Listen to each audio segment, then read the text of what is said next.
and welcome to a brand new studio vlog, and one where I am super excited to dive back into making something new with my xTool M1 laser cutter and engraver, which I think is really going to help my small business. So if you saw my last video on this, I unboxed the xTool M1 as well as the smoke purifier, and I went through the unboxing and setup process and tried my first project, which were these super adorable engraved bamboo lids that I'm going to put on my tumblers that just add that extra bit of branding, and I loved how they turned out. So once I got it set up and I was using it, my brain just started firing off with all the different things that I thought I could make with it, and so I'm back.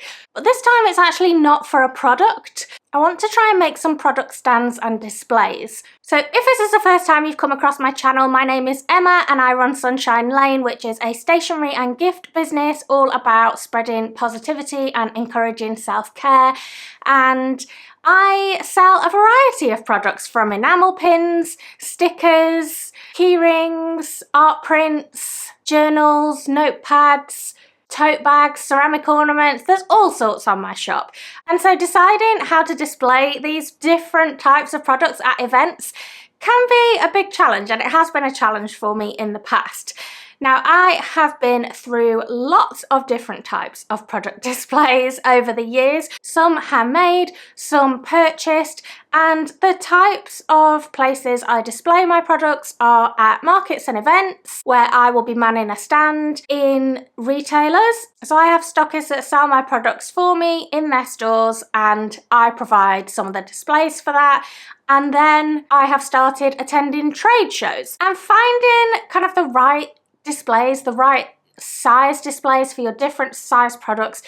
It's really trial and error, it's really tricky, and some products, they're hard to find displays for, and sometimes, I'm not gonna lie, it feels a bit cobbled together, and it gets to the point where I think that's the best display I can come up with right now, which is not kind of the foot I want to step forward on, if that makes sense. The way your products are displayed, that's part of the package. When customers come up to your stall or approach your products in a shop, the display and the presentation, that's what initially attracts their attention and kind of draws their eye along with the product. So when I got the xTool M1, I thought, okay, this can cut wood, it can cut acrylic, it can cut all kinds of things. Can I come up with some product displays for my events from January onwards? Because the old ones are falling apart, not gonna lie, that I can be proud of and that are really tailored to my products. So that's what I'm gonna do in this video, and I'm really excited about it. If you've not come across the xTool M1 before, or any of the xTool products, they sell a range of laser cutter and engravers, and the M1, which I have just here, is actually the first laser cutter and engraver and blade cutter combined. So it can also do the same types of things as your Cricut, your Silhouette, in terms of using the blade to cut different materials, but it also has the laser function for engraving materials and actually cutting through kind of harder, thicker materials. And obviously that opens up a whole world of new material types.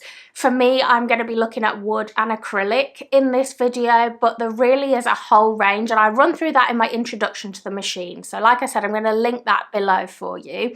But xTool kindly gifted me this machine a couple of months ago, so I need to say a huge thank you to xTool, and I'm really just excited to see the different possibilities, which is why I decided to go a different direction for this video and try something totally different that I've not done before. Now, there are two products that I really want to try and make displays for in this video if I can. The first one is stickers. I find stickers incredibly hard to know how to display, and I'm going to find you some pictures of previous displays here if I can. So I have tried a pegboard with hooks, and at some stages I actually made part of my sticker design so that the backing had a hole in it that you could put on a hook, but the paper would easily rip, and also when I would send those out to stockists, that's not necessarily how they wanted them displayed, and they had a useless hole in their sticker that customers were confused by. And once I started having my stickers manufactured externally, that just wasn't an option that I could do.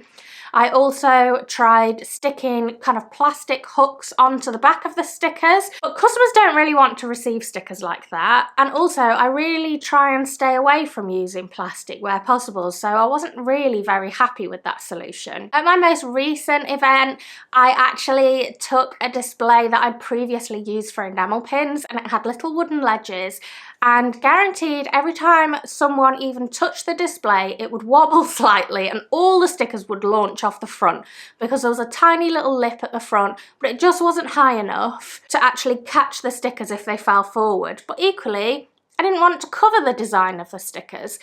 So all these different displays that I tried, there was just some problem with them that I thought, okay, this isn't the solution. And so what I'd really love to do is try and find a solution that I'm happier with in this video. And the second one is my pocket hearts. So these are my little pocket hearts. They are a really popular product and I have them in all different kind of colours and patterns and things. They're all natural kind of worry stones. And again, I've tried different displays for these. And the reason that I would really like to find a display for these is that more and more retailers are asking me if I can provide a display. So I have started to do that with displays that I've purchased elsewhere. However, it's very hard to add my brand into those, and it would be lovely to be able to add my brand in so that when people approach the stand in a store, they see where they're from, what the shop's about, and it just adds that little bit of extra branding to hopefully get in a customer's mind Sunshine Lane. And also all the displays I've used have been quite low down, and I would quite like something a bit taller just so it is more eye-catching. And so I can kind of tier the cards so that you can see the different colours and patterns and they're not kind of overlapping in front of each other, because people are drawn to particular ones and if they don't see that one they might not be drawn to it. So stockers will be able to have a range and have customers see a range from more of a distance, if that makes sense, without having to rummage through. So I think in general it can be really hard if you're a small business owner. You create all different types of products and trying to figure out packaging options and how your products can be displayed is really hard when you have printers that print in particular sizes. Those sizes might not match up with the displays you found and it can feel like a bit of a minefield. Having something like the xTool means that you can customize the displays before you cut them and create them to whatever size you need. And so that's what I'm going to try and do in this video. So I'm going to head over to the computer first and we'll look for some designs for stands that might work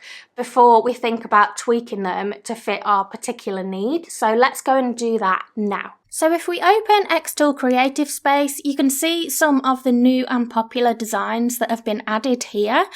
But I'm going to go to the search bar at the top and search for display stand and see what comes up. You can see there are all kinds of options here that you can open up and take a look at. This one is super cool as you can actually store the outer display pieces with products on inside for travel. Then looking at some other options, this one here, they've got coasters in. It's like a tiered design with different pockets you can slot products into, but you can adapt it for all kinds of products. There are tiered shelving units. There are also kind of themed seasonal stands, which is a really great idea for different times of year. You can also look on other marketplaces like Etsy for laser cutting files. So I first typed in laser cutting files small business and there was lots of different kind of stands and signage that came up. And when you purchase these, you get the files to download and then import into software like xTool's Creative Space. So you can see there's an acrylic stand here, but obviously you download the file and you can swap in and out different materials if you want to. This is more of a pegboard style with little hooks and shelves you can slot in and out. This one is quite cool. It's like a storage bin organizer, maybe for washi tapes or things like that, I was thinking. We have another tiered one with pockets here, and then other options with just straighter shelves without pockets. Different shelving units. This one says it's a sticker display stand, but again, I was thinking maybe my pocket hearts this would work for. And I think once you start seeing different displays, you can really picture using them for other types of products in your collections. These are sticker shelves that fit on a pegboard. These stackable crates are a fun option, both for displays and I was thinking organising in my studio. But for my sticker display, I actually decided to go for this option we just saw, which are these sticker ledges that are made to go on a pegboard. So this is a new pegboard that I purchased. I'll leave a link to it in the description below. So I went ahead first and got that set up on my desk so I could look at the sizing. Obviously, the backing is way too big to cut on the xTool and I wanted a really sturdy pegboard. And so I've got a much thicker pegboard than what I had last time that was super, super wobbly, and it's got much wider legs. So previously I had legs that just angled on the back, but now mine are like this. So it's a semicircle and the leg slots into the actual pegboard itself. It's much, much thicker. I think it's 6mm, whereas the one I had before was 3. And I got one pre-painted white because previously I had to paint them all myself. I might paint it in a brand colour, but I might not. I might just keep it simple for myself and have a white backing and let the stickers do the talking. So my plan is to use that file that I found to make ledges that go across here. So it will be wood on the bottom and wooden brackets either side, and then acrylic across the front. So I can have a bigger lip at the front, which was a problem before because only having a little wooden lip, they were all falling forward. But having a taller kind of barrier at the front, but made out of clear acrylic, means people can see the design straight through, but they're not going to keep falling off the shelf. Then the customer feels really bad. They're flapping, trying to put them back on the shelves. I'm apologising and saying it's my fault, the stand's flimsy. And is any of that the vibe you really want when you're trying to sell products? So I think this is going to work much better. However, the width of this pegboard, it's narrower than the one that they're intending those ledges to go on because they're designed for a big floor standing, almost like a sandwich board style with a pegboard on the front, pegboard on the back, and huge, huge, great pegboards. And they're just going to be very difficult for me to transport. And I do a lot of events where I need tabletop displays. So what I'm going to try and do is edit the file in xTool Creative Space to be able to make it fit this width instead. So let's have a look at that now and see if we can edit it and get it set up to cut. So in Creative Space, I went ahead and opened up a new tab at the top for a new design. And then I found the folder where the files for this project were that I downloaded from Etsy after I purchased them. And I dragged the file into Creative Space. Now it might say, like it did here, that the file is too big and ask you if you want it to shrink it down to fit on the canvas or whether you want to keep it at the original size. And I said, no, keep it at the original size because obviously that is the correct sizes that the person who made this file put together. The next thing I did was go ahead and turn on my machine, and then I got the triangular prisms that came with the machine and I laid a layer of them across the bottom and put a sheet of the plywood I was using on top, and that just lifts it up slightly so that you're not going to risk anything cutting into the base of your machine and air can circulate around the material. Then going back to Creative Space, I went up to the top right to connect my machine, and then the camera picks up the material that's actually inside the machine. So I can now see a preview of my design on top of the material, which is really handy. As you can see, that bottom sticker ledge is actually longer than the area the machine will cut. So I'm going to cut it down. Now I know that these little prongs that fit in the pegboard holes are 1 inch apart, which is 25mm. So I'm going to get rid of 3. So I added a rectangle, and then up in the top left, I changed the width of it to 75mm. So that will get rid of 3 of those prongs. And then I highlighted both my rectangle and the shape underneath. And on that top bar, I clicked the subtract button. And you can see that middle bit is cut out, and then I'm left with 2 pieces either side. They're still grouped together. So I highlighted it and clicked on release at the top, and now they're 2 separate shapes.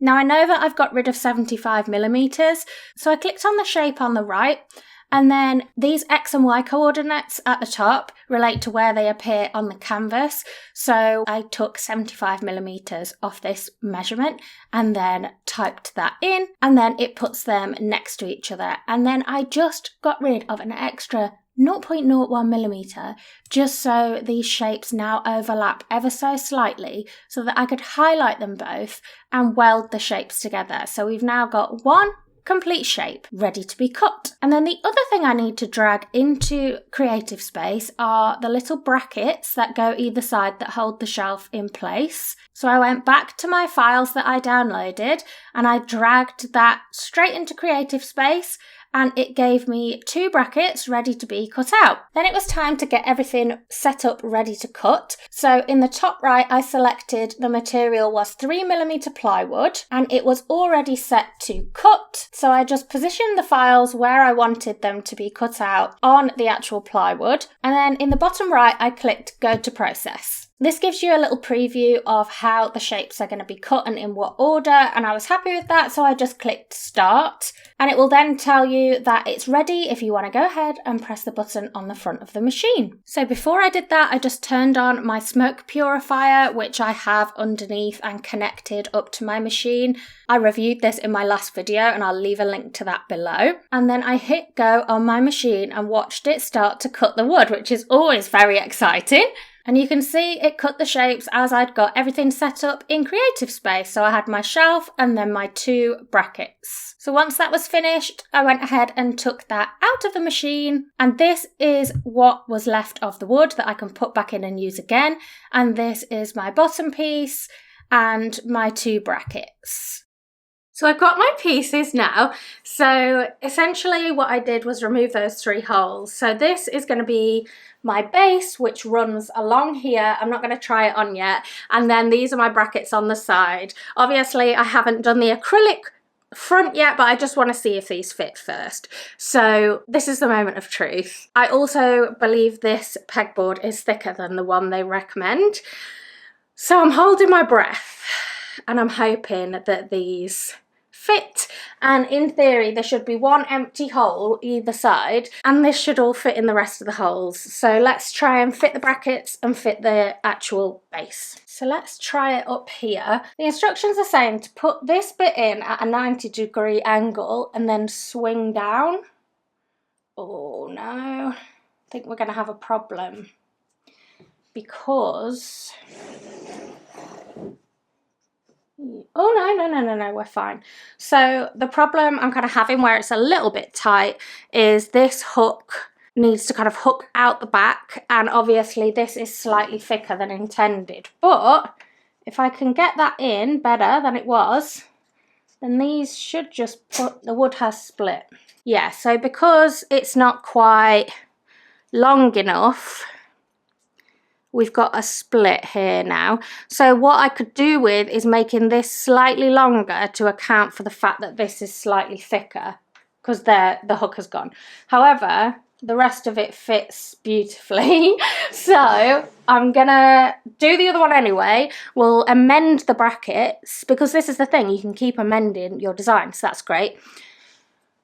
We'll put that one in there. It may well split. Yeah, I think it's going to. Yeah, that's split. But hey ho, they're in. And then this is the one where I'm really hoping there isn't a problem.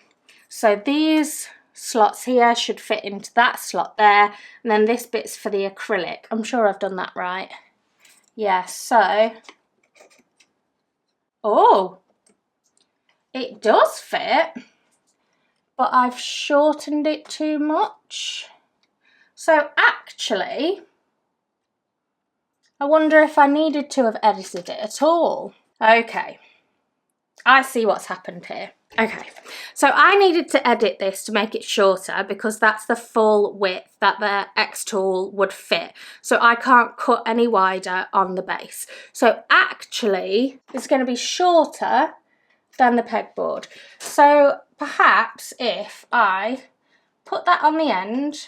Okay, we have a fail on attempt 1, and that's fine because this is why we tweak it. What is happening is, if I can tilt it, on this side it's fitting in perfectly nicely, and then on this side they're a bit too far to the left, so it's almost like I need to take an extra bit out in the middle. So that's what I'm going to have to do, and we'll just try again. But all things considered, I'm wondering, because I'm left with an odd size, whether it actually makes sense to do 2 halves, if that makes sense. So like this, how many holes have we got? 1, 2, 3, 4, 5, 6, 7, 8, 9, 10, 11, 12, 15, 16, 17, 18, 19. Well, that's not helpful, is it? Oh, it is, because I can have a gap in the middle, would take it to 18. Half of that is 9. I'd have 2 rows of shelves running up there rather than an awkward gap, and that would maximise the space on the board. That's what I'm thinking. So I'm going to try and make a shorter one that's only 9 across and cut that, and we'll put that in and see how it works. And I'm also going to try and edit the brackets so that there's more room for that peg to swing through and up at the back. So let's go back to creative space. So I followed exactly the same process, working out how many of those little pegs that I wanted to get rid of. I made a rectangle that would be that width and then subtracted that from the shape behind, combined both shapes together, and then I had a shorter shelf to try. Then I created a rectangle that was the size of the gap between the little pegs because it seemed like they weren't all even, and that's why it wouldn't quite fit. And then you could see that that was the case between some of them. So I made some really skinny little rectangles and cut those shapes out and use that to kind of slice them and then combine them back together and just make sure everything was an equal distance between each of those little pegs. And then for the bracket, I separated the bit that kind of swoops up from the main portion of the bracket, and then I just created an extra bit in the middle that kind of elongated that bit that sticks out before it swoops up at the end.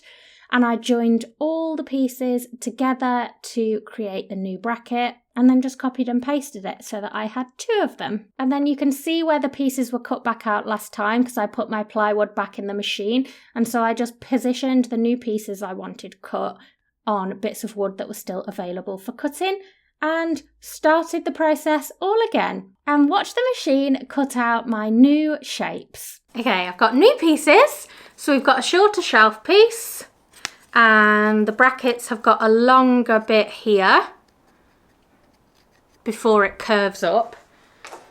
So let's see if we can do it. Put that in there, swing down. Please don't crack. How's it looking at the back? It's through at the back. Oh, it's still cracked it. Yeah, I wonder.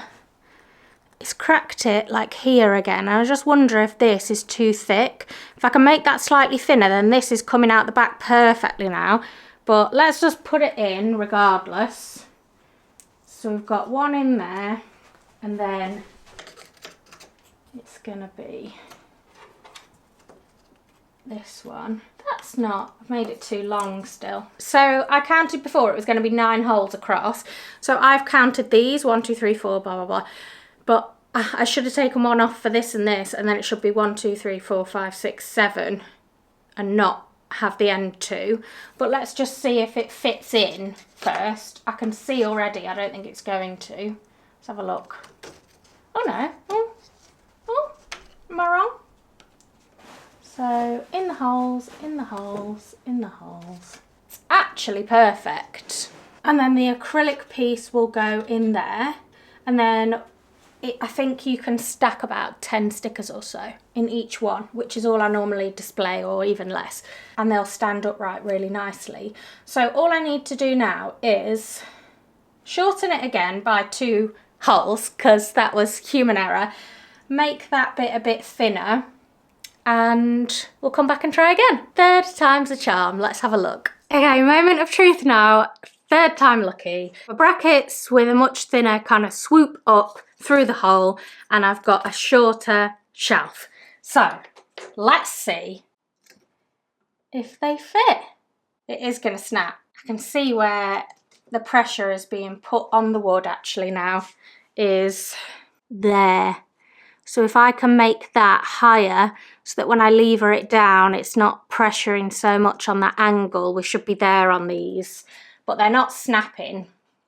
So if I put that in there, then 1, 2, 3, 4, 5, 6, 7, 8, 9. Put that in there. And then, have I done this right?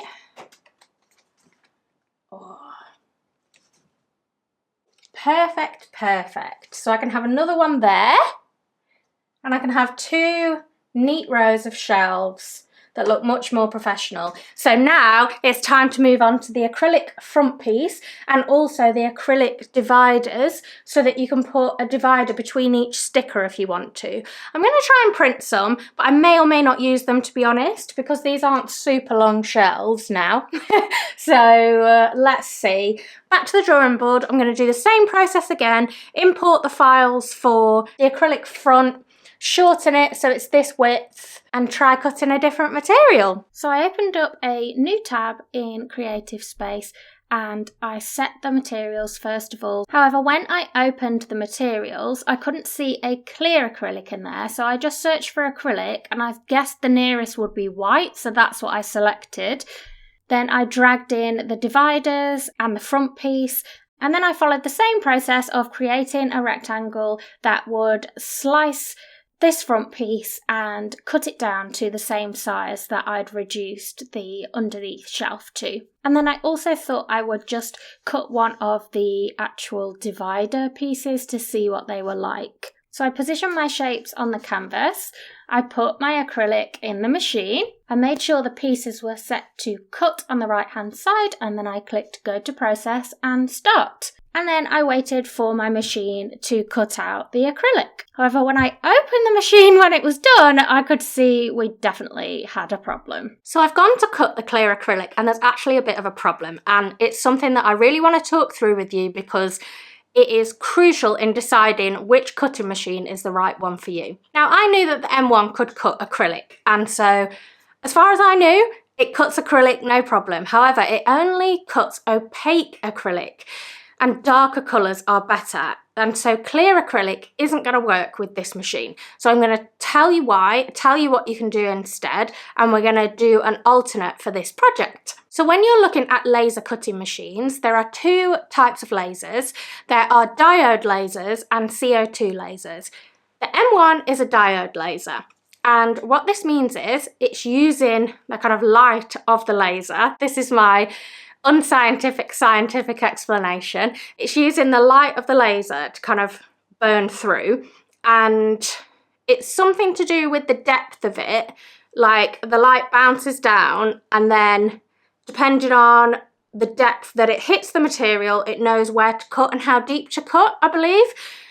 With a clear acrylic, nothing's bouncing back. The light is just passing straight through, and that just really confuses the machine, and so you can't cut through clear acrylic. There are a few hacks you can do to engrave clear acrylic, but you can't cut clear acrylic on these machines. And similarly with reflective acrylics, with translucent acrylics, you're going to want darker and really opaque colours for the best results on this machine. Now, if you want to cut clear acrylic, translucent acrylics, mirror acrylics, etc., what you're going to want to do is make sure you get a laser cutter with a CO2 laser. So with the xTool laser cutter machines, you're going to want to go for one of the P series machines, not the M series, because the P series have a CO2 laser, and it confirms on the website that it can cut acrylic of every colour. So what to do in this instance? Now, the first is these acrylic fronts on the shelves. It's the only real time that I'm going to be using clear acrylic for a product. Every other time I would be using other materials that the M1 cuts, whether it be wood, coloured opaque acrylic, a whole host of other materials that it cuts, including engraving in metal, glass, etc. The material I predominantly see myself using it with is wood. So actually using clear acrylic on these shelves is going to be the only time really that I need a clear acrylic product. So one thing you could do is look for somebody to do that acrylic for you, be it another creator that does laser cutting, custom projects, or a local sign shop, something like that, that cuts acrylic for you. And you're obviously going to pay more for that than if you could use the machine yourself and just get the raw materials and feed it through. However, for a one-off, it's worth considering. What I'm going to do is tailor it and actually use a combination of wood and maybe some clear elastic to create a kind of barrier further up so that we've not got wood too high. And so I'm going to give that a go now and see how that turns out. So I made this wooden piece for the front.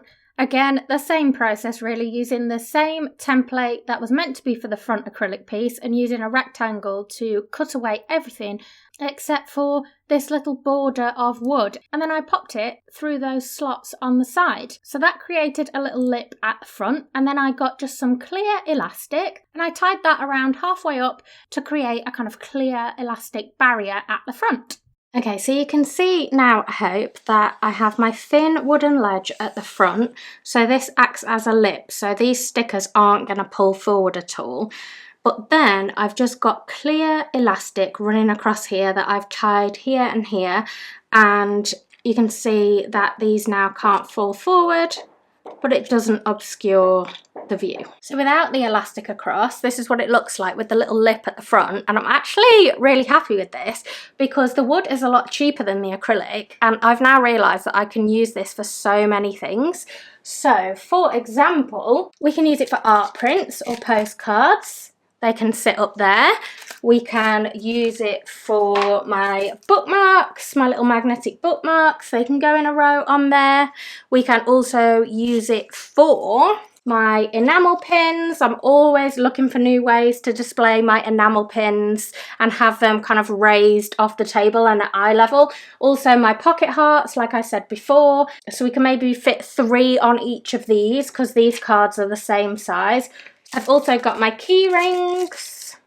Could probably fit 2 up there. So I can actually fit loads of products on these shelves. So they can be really, really flexible, and I can actually just make loads of the same shelf and then put them at different heights depending on how tall each product is, which is really cool. So I'm really, really pleased with how this has turned out.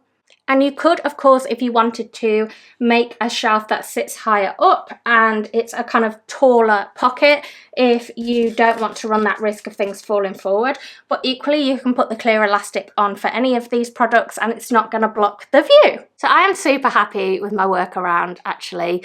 I think it's a really easy way to do it, and whether I look into getting those acrylic fronts made in the future or not, this is a much better system. It's a much more professional finish than I had previously, and I'm really pleased with how it turned out. But there is one more thing I'm gonna try. Okay, I may or may not be a genius. We will see in a sec. So I have fashioned something new. So this is my wooden piece that I cut out to be the lip at the bottom of the shelf. And this, if you can see across here, it's not always the easiest to film see-through materials, is actually some clear acetate. And I have cut it to be the width of here. I've just done it 3 centimeters up, and then I have put a little bit of super glue just on that bit here, and then I have glued it to the front. And what I am then hoping happens is this acts as a lip, but you can see the stickers through like my plan was with the clear acrylic in the first place. And if this works, it's actually a much cheaper alternative anyway, because these are so cheap for a pack of like A4 acetate off Amazon. So let's try and put it back in the shelf and see if it works.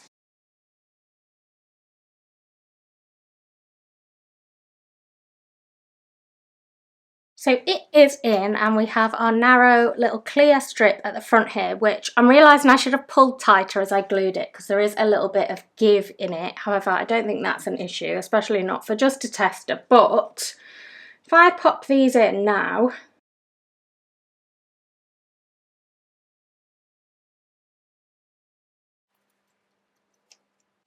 beautiful. And then if anyone was to like pull these forward, they can't go anywhere. Like they're only going to go to there. But it's not blocking the view of your stickers. I'll zoom you back out. You don't want to see my face that close. So that is a workaround without clear acrylic that actually doesn't block the view of your stickers, and it's super easy, quick and cheap, which are all things I love. So with that done, I want to go ahead and start on the project for my pocket hearts. Obviously, I could use a display like this, but I want to go for something slightly different that looks like a more traditional display you would see next to a checkout in a shop. And we're going to see if I can make something that has like 4x4 pocket cards, so you can display about 16 on the stand at once and get a range of colours. So let's head back to the computer. I'll show you the file that I've purchased. We'll drag it into Creative Space and I'll show you how I'm editing it for this project. So this is the first design that I decided to go for the pocket hearts. And I downloaded my files and I dragged it into Creative Space, and it offers 2 sizes on this one. So I created a rectangle just to measure the distance between the 2 shelves, and I sized it to the height of my pocket heart backing cards, and I could see that it was already the perfect size and I didn't really need to make any amendments. The only thing I could see was that this backing piece was going to be too tall, and so I decided to cut it down to remove one of the shelves. So in exactly the same way as I did for the other project, I created a rectangle that I used to slice away a big chunk of this design. I separated it into 2 pieces, and then I pulled that top piece down and joined the 2 back together. Because I'd shortened the height of it, I also needed to shorten the brackets on the side. So I took one and rotated it 90 degrees so that I could line it up next to my front piece. And then I clicked on Edit on the top menu, and it shows you all the individual little nodes that you can actually drag and move their placement. So I dragged them to the left to make this top bit shorter, so that the supports at the back wouldn't be sticking up higher than the piece in front of it. You can then see, obviously, there's too much to fit on one canvas, and so I opened new tabs at the top and I copied and pasted the different parts of the design to fit them on as few as I could, and I ended up with 3 different canvases. So that basically means it's going to take 3 sheets of my plywood to cut this project. So on this front piece, I actually wanted to have my logo engraved on the top. So I dragged in just a black version of my logo into Creative Space, and I sized it using the measurements on that top bar to be 3 centimeters tall. And I knew that would give enough room kind of above my pocket hearts for it to be seen. But just to double check, I created a rectangle to be the height of my pocket cards and just placed it underneath to see what it would look like. So I realised I could have a little bit more room, so I resized it, made sure it was positioned in the middle of my wooden piece, and then after setting the material to plywood, I selected just the logo and set it to engrave on the right hand side. And then I selected the other piece behind it and made sure that was set to cut. So you can have it do multiple things on the same run through the machine. So then I made sure it was positioned on my canvas, and for each of my 3 canvases, I made sure that I'd selected at the top that I was using triangular prisms and that my 3mm plywood was the material selected on the right hand side. And then one by one, I put a new piece of plywood in the machine and sent them all to cut. So this is the machine engraving my logo into the wood, which was really fun to watch. And then it went ahead and did the cuts around the outside. So that's my front piece, and I took that out of the machine, loaded in the next piece of plywood, and then sent the next project to cut. And I did that 2 more times until I had all my pieces cut out. So here are the pieces cut out for the stand, and we're going to have a go at putting it together. This is the backing piece, and you can see here I have Sunshine Lane engraved on the top. Now next time I think I would do a much deeper engraving, but I do like the colour on it, the fact that it's a very clear difference.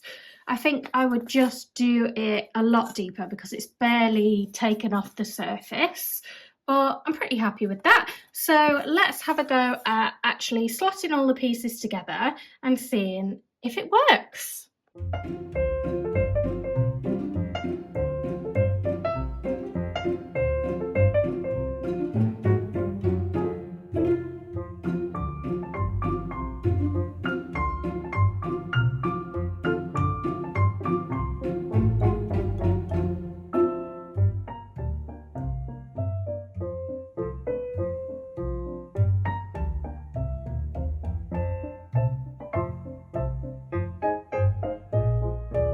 Then I also wanted to try this other display stand, which I actually didn't need to make any amendments to the sizing, so I just dragged the design into Creative Space and sent it straight to cut.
Okay, so I've got my two finished display stands with me here, and I've got a lot of thoughts, but all of them positive.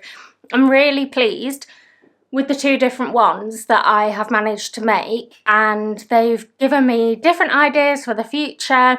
I like when you start making and experimenting with something and the cogs start turning in your mind as to like, oh, actually I could do something with this in the future, I could do this, I could do this, and it goes on and on and on. So let me tell you about these stands. So this one here on this side, don't know my left and rights anymore. I'm really happy with how that turned out and how there's just a single row of each, and I like how it just brings it up to eye level a little bit more. The only thing I would say is the overhanging shelf means that it does put the one below slightly in shadow, so I could space them further apart a little bit. However, I think the only bit it puts in shadow is the top of the card, not the hearts, and obviously you see the full card at the top, so I'm not super concerned about that. And I think it allows you to have quite a compact display whilst displaying a wide variety of kind of colours and patterns and things. So I'm really happy with that. And then the second one I made, my idea with this one was to be able to stack like multiple deep, so you could really fill up the display and people could have a rummage through, or if you just had particular colours, then you could do stacks of the same colours, because people do request specific colours sometimes, and so you could just do like all the white ones, all the pink ones, all the blue ones, and then just refill it when it was getting low. So that is an option. I do like that there's like a big surface here. You could engrave something else on here. Like I did think about putting my tagline on here, or maybe like what the product is all about, like something about a gift for a loved one, for example, but something better than that. But I think if I was to do that, I would maybe put dividers in and see if I could put edges on this side, so it was more like little pockets that you could just slot them into. What I like about this one is like nothing is overhanging. This isn't covering too much of the card, same on this level, same on this level. So I do like it on that front.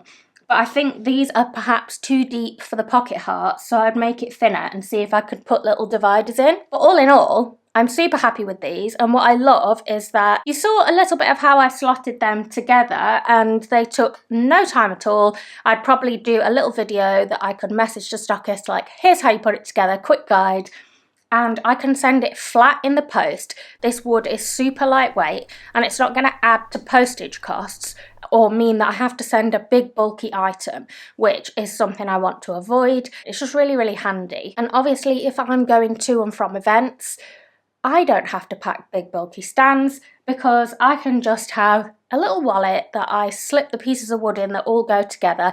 This is for this is for this, put them in their little packet and get them out next time I need them, like almost like a little zippy bag or something.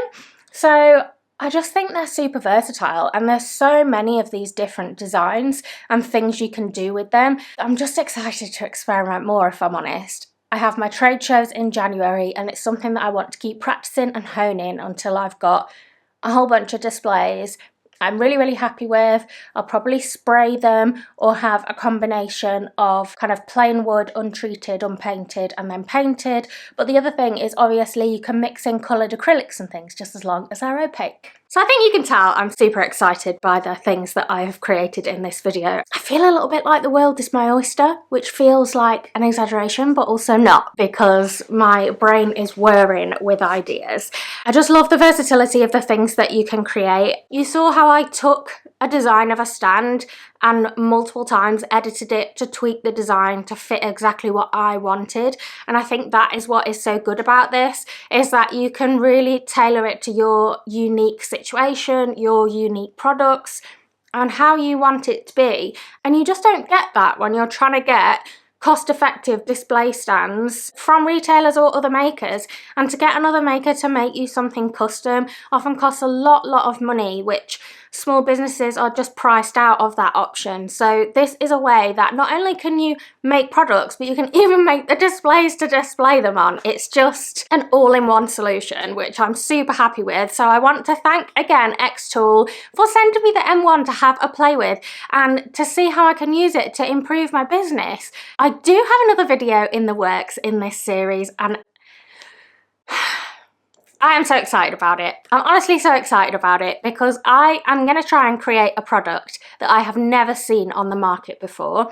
And again, that is what I love about this, is you can make something, and even if you don't make it in the final materials, this plywood is really cost effective. But even if you make it in cheaper materials before deciding on a more luxurious finish to make it in once you're happy with the design, you can make things, try it out, see how it fits, see how you might need to tailor it, tweak it on Creative Space, and do it again.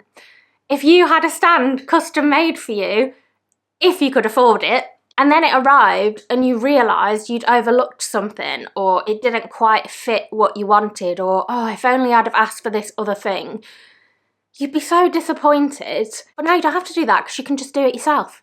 So I am really looking forward to seeing how my kind of presentation in shops and at events develops over the next 12 months, and I really think that my xTool M1 is going to help me with that.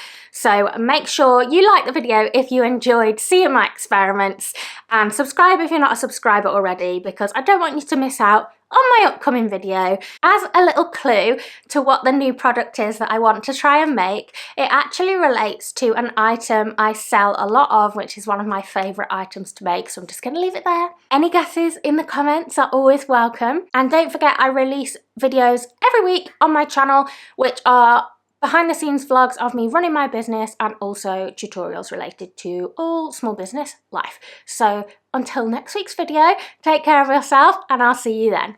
Bye everyone!